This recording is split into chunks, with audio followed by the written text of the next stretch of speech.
अस्सलाम वालेकुम friends, welcome back to our channel ABC academy online learning. तो जैसे कि हमने पिछले लेक्चर्स में बात किया था, साइंस के अंदर चैप्टर नंबर 15 में अवर इन्वायरमेंट में, उसमें हमने इकोसिस्टम के बारे में देखा था। आज बेसिकली उसके आगे ही हम कुछ उसके रिलेटेड क्वेश्चंस के बारे में डिस्कस करने वाले हैं। तो चलिए स्टार्ट करते हैं विदाउट वेस्टिंग एनी टाइम। आज हमारा जो टॉपिक है वो है basically components of an ecosystem. तो which are the components of ecosystem. Ecosystem के कुछ हमको कंपोनेंट्स देखने हैं। अब ये कंपोनेंट्स कौन कौन से हैं उसके बारे में हमको देखना है। तो सबसे पहले एक चार्ट के थ्रू आपको मैं इजीली बता देता हूँ कि कितने सारे कंपोनेंट्स इकोसिस्टम के अंदर होते हैं, फिर उसके बाद आगे हम उसके बारे में डिटेल में डिस्कस करेंगे। तो इकोसिस्टम के कंपोनेंट्स की बात करें तो उसको मेनली दो फैक्टर में डिवाइड किया गया है। जो फर्स्ट फैक्टर है वो है अबायोटिक फैक्टर और दूसरा है बायोटिक फैक्टर। जैसे कि आपको पता है, अबायोटिक का मतलब होता है नॉन लिविंग थिंग्स और बायोटिक का मतलब होता है ऑल लिविंग थिंग्स, मतलब लिविंग थिंग्स। तो अबायोटिक फैक्टर में कौन कौन से फैक्टर आ जाएंगे, जैसे कि सन, वो नॉन लिविंग है, वो जिंदा नहीं है। फिर उसके बाद सोयल, मिट्टी, ज़मीन, ये और वाटर। तो ये सारी चीज़ें जो है वो अबायोटिक फैक्टर में आती है। और बायोटिक फैक्टर की अगर हम बात करें तो उसके अंदर ट्रीज आ जाएंगे जो कि प्रोड्यूसर है। फिर उसके बाद एनिमल्स आ जाएंगे, ये सारे की सारे लिविंग थिंग्स है। हम भी आ जाएंगे, ह्यूमंस भी उसके अंदर आते हैं। तो ये हम ट्रीज, प्लांट्स, एनिमल्स और हम ह्यूमंस, ये सारे के सारे जो फैक्टर है वो बायोटिक फैक्टर है, मतलब लिविंग थिंग्स है, जिंदा लोग। तो अब बायोटिक फैक्टर के अंदर की बात करें तो उसके अंदर मेनली उसको 3 टाइप्स में डिवाइड किया गया है बायोटिक फैक्टर को, जिसमें सबसे जो पहला है वो है प्रोड्यूसर। प्रोड्यूसर उसको बोलते हैं जो प्रोड्यूस करता है, खुद से प्रोड्यूस करता है, ना कि किसी पे डिपेंड करता हो। फिर उसके बाद दूसरा है कंज्यूमर्स और इसके बाद तीसरा है रिड्यूसर बोलो या तो फिर डिकम्पोजर बोलो इसको। सबसे पहले प्रोड्यूसर की बात करते हैं। प्रोड्यूसर मतलब जो खुद प्रोड्यूस करता है। तो हमको पता है कि जो ट्रीज होते हैं बेसिकली, प्लांट ट्रीज, वो अपना खाना खुद बनाते हैं with the help of photosynthesis. तो फोटोसिंथेसिस की प्रोसेस से वो अपना खाना खुद बनाते हैं। इसके लिए वो कौन से फैक्टर हुए, वो प्रोड्यूसर हुए, यानी कि वो खुद प्रोड्यूस करते हैं। फिर उसके बाद अगर बात करें इसके अंदर, प्रोड्यूसर के अंदर ट्रीज तो आएंगे, प्लांट्स तो आएंगे, लेकिन एक और एग्जांपल आता है इसका, एल्गे। एल्गे मतलब जिसको हम अगर नॉर्मल भाषा में बोले तो उसको काई बोलते हैं। जो कि पानी के नीचे हरी हरी कलर की काई जम जाती है, उसको एल्गे बोलते हैं। तो वो भी फोटोसिंथेसिस की प्रोसेस से अपना खाना खुद बनाते हैं। बाकी ट्रीज तो है ही है। तो प्रोड्यूसर में वो आ जाएगा। कंज्यूमर्स की बात करें तो कंज्यूमर का मतलब होता है जो कंज्यूम करते हो, मतलब चीज़ें पहले से ही हो, दी गई हो, उसको खाली कंज्यूम करते हो। उसके अंदर कंज्यूमर्स की बात करें तो उसको भी 3 टाइप्स में डिवाइड किया गया है यहाँ पे। सबसे पहला है प्राइमरी कंज्यूमर, दूसरा है सेकेंडरी कंज्यूमर, तीसरा है टर्टरी कंज्यूमर्स। प्राइमरी की बात करें तो उसमें हर्बीवोरस आ जाएंगे।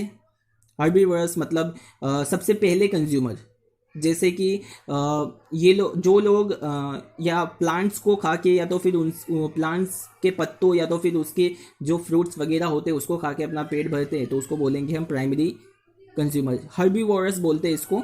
जैसे कि एग्जांपल में बात करें हम, काऊ या तो फिर डियर, गाय भैंस जो भी हो, ये सब प्राइमरी कंज्यूमर्स है। दूसरी सेकेंडरी कंज्यूमर्स जिसको हम प्राइमरी कॉर्निवर्स बोलते हैं। कॉर्निवर्स का मतलब वो है कि जो बेसिकली अपना जो खाना है वो एनिमल्स में से लेते हैं, मतलब एनिमल्स को खा के अपना पेट भरते हैं, वो प्राइमरी कंज्यूमर से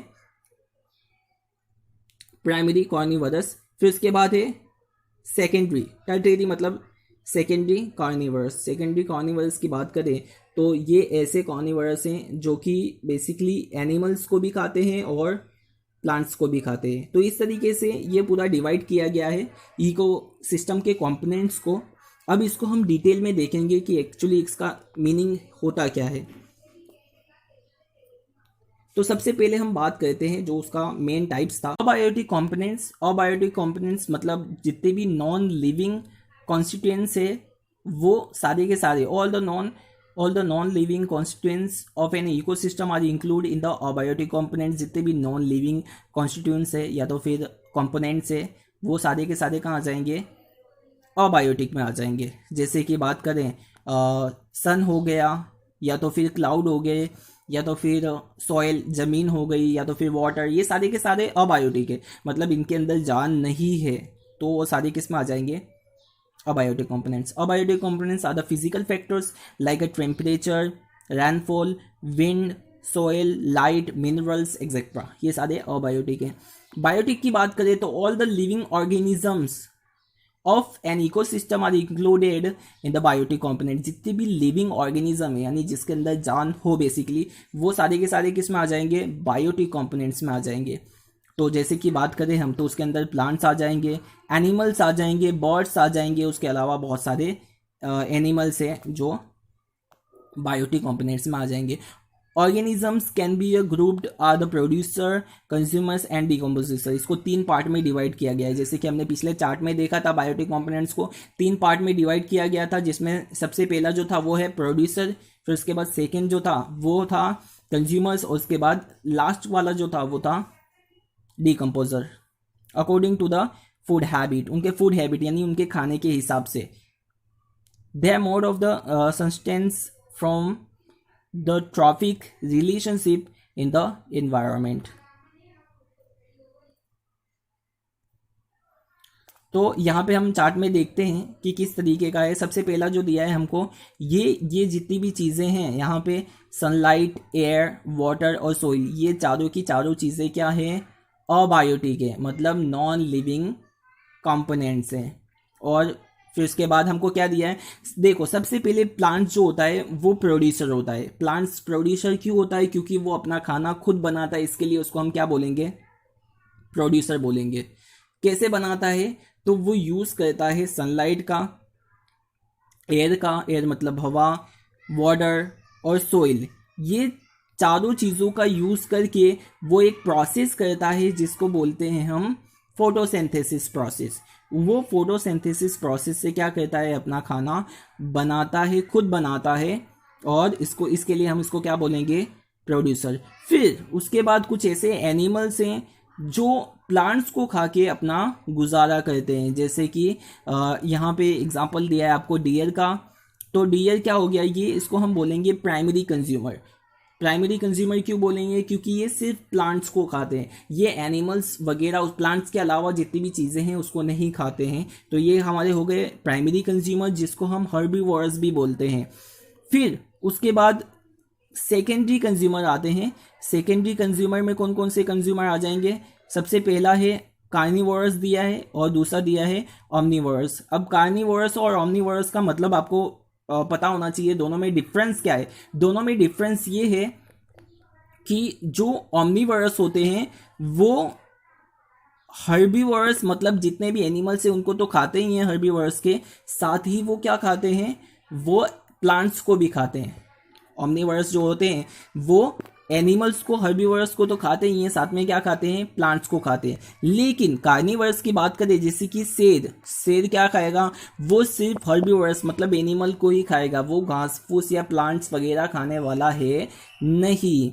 लेकिन अगर भालू की बात करें हम, तो ये क्या है, ये एनिमल्स को भी खाएगा, साथ में ही जो प्लांट्स होती है, फल फ्रूट्स, उसको भी ये खाएगा. तो ये डिफरेंस है बेसिकली उनमें.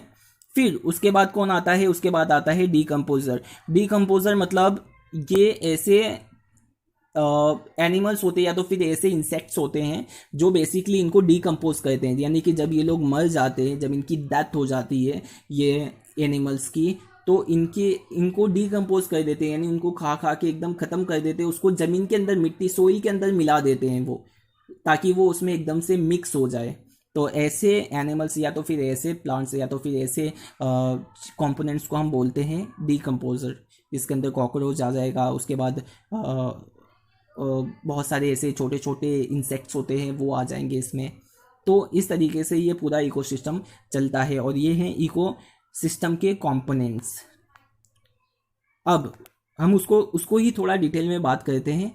तो जैसे कि सबसे पहले हम बात करते हैं प्रोड्यूसर की. तो प्रोड्यूसर किसको बोलेंगे, those organism which can make organic compounds like sugar and starch from the inorganic substance using the solar energy in present of a chlorophyll are called producer.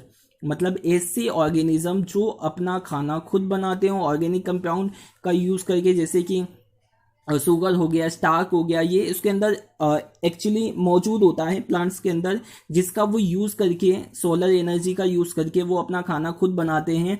लेकिन सबसे मेन ज़रूरी बात क्या है, उसके अंदर क्या होनी चाहिए, presence of a chlorophyll. Chlorophyll जो हेल्प करता है उनको खाना बनाने के अंदर, ट्रीज के अंदर, प्लांट्स के अंदर, तो उसको हम बोलते हैं प्रोड्यूसर। तो हमको पता है प्रोड्यूसर कौन हो सकते हैं। प्रोड्यूसर देखो एग्जांपल दिया है, कुछ बैक्टीरिया हैं ऐसे जो खुद प्रोड्यूस करते हैं। उसके अलावा various kind of algae. Algae मैंने आपको बताया था, बेसिकली वो काई होती है। काई जो पानी के नीचे कुछ जगहों पे पाई जाती है, हरी कलर की काई होती है, तो उसको एल्गे बोलते हैं। तो वो भी फोटोसिंथेसिस का यूज़ करके अपना खाना खुद बनाते हैं। और उसके अलावा ग्रीन प्लांट्स, वो तो फोटोसिंथेसिस करते ही हैं। फिर उसके बाद कंज्यूमर। कंज्यूमर की बात करें तो those organism which consume the food produce either directly from the producer और indirectly by the feeding on other consumers are called consumers. अब कंज्यूमर की बात करें तो कंज्यूमर में हमने देखा था प्राइमरी कंज्यूमर और सेकेंडरी कंज्यूमर। मतलब ऐसे ऑर्गेनिज्म जो क्या करते हैं, अपना फूड प्रोड्यूस नहीं करते हैं, प्रोड्यूसर के पास से वो, यानी कि ट्रीज को खा के वो अपना पेट भरते हैं। जैसे कि हमने भालू देखा, डियर देखा था, हिरन, वो बेसिकली प्लांट्स को खाते हैं और अपना पेट भरते हैं। फिर उसके बाद हमने देखा था भालू, डियर, वो क्या करता है कि वो बियर को भी खाता है, हिरन को भी खाता है, और वो ट्रीज को भी खाता है, प्लांट्स या तो फल फ्रूट्स को भी खाता है। तो इस तरीके से ये क्या हो गया, कंज्यूमर्स के अंदर दो चीज़ें आ जाएंगी। आपको याद रखना है दो चीज़ें कौन सी, एक तो प्राइमरी यानी कि जो सिर्फ ट्रीज खाते हो, और सेकेंडरी जिसके अंदर ट्रीज भी आ गया, प्लांट्स भी आ गया और एनिमल्स भी आ गया।